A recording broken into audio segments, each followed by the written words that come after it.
నాగ చైతన్య శోభిత Dhulipala engagement అయ్యింది. ఈ engagement చాలా సెన్సేషన్ క్రియేట్ చేసింది. మిగతా విషయాలు పక్కన పెడితే నాగ చైతన్య అనగానే వెంటనే సమంత గుర్తుకొస్తుంది. మూడు ముళ్ళ బంధంతో 4 ఏళ్ళు కలిసిన వీరు విడిపోయి 3 ఏళ్ళు అయింది. ఈ గ్యాప్లో చైతో శోభిత లవ్ ట్రాక్ అయితే నడుస్తుంది అని రూమర్స్ కూడా బాగానే వచ్చాయి. ఆ రూమర్స్ ఇద్దరు కొట్టిపడేసినా ఇప్పుడు నిజమై ఎంగేజ్మెంట్ దాకా తీసుకొచ్చింది. మరి సమంత ఏం చేస్తుందనే డౌట్ అందరికీ వచ్చి ఉంటుంది. అయితే సమంత కూడా కాలిక లేదండోయ్, ఓ డైరెక్టర్తో డేటింగ్ చేస్తుందంటూ కొన్ని వార్తలు అయితే బయటకు వచ్చినాయి. విడాకుల వెంటనే అనారోగ్యంతో బాధపడ్డ సమంత ఆధ్యాత్మిక టూర్లకు చేరుకొని తర్వాత సిటాడెల్ వంటి ఒక ఇంటర్నేషనల్ ప్రాజెక్టుతో లీడ్ రోల్ చేసింది. ఈ citadel Indian version director Raj డీకేలతో గతంతో ఫ్యామిలీ మ్యాన్ సిరీస్ కూడా చేసింది సమంత. ఇక ఈ సిరీస్లో సమంత కొన్ని బోల్డ్ సీన్స్ చేయడం పెద్ద సెన్సేషన్ అయింది అప్పట్లో.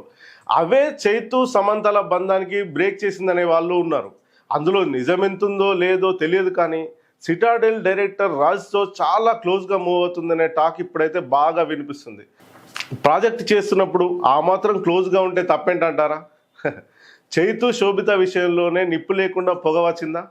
ఇప్పుడు అదే నిజమైంది కాబట్టి సమంత రాజ్ విషయంలో కూడా నిజమే అవ్వచ్చు అనే వాళ్ళు ఉన్నారు.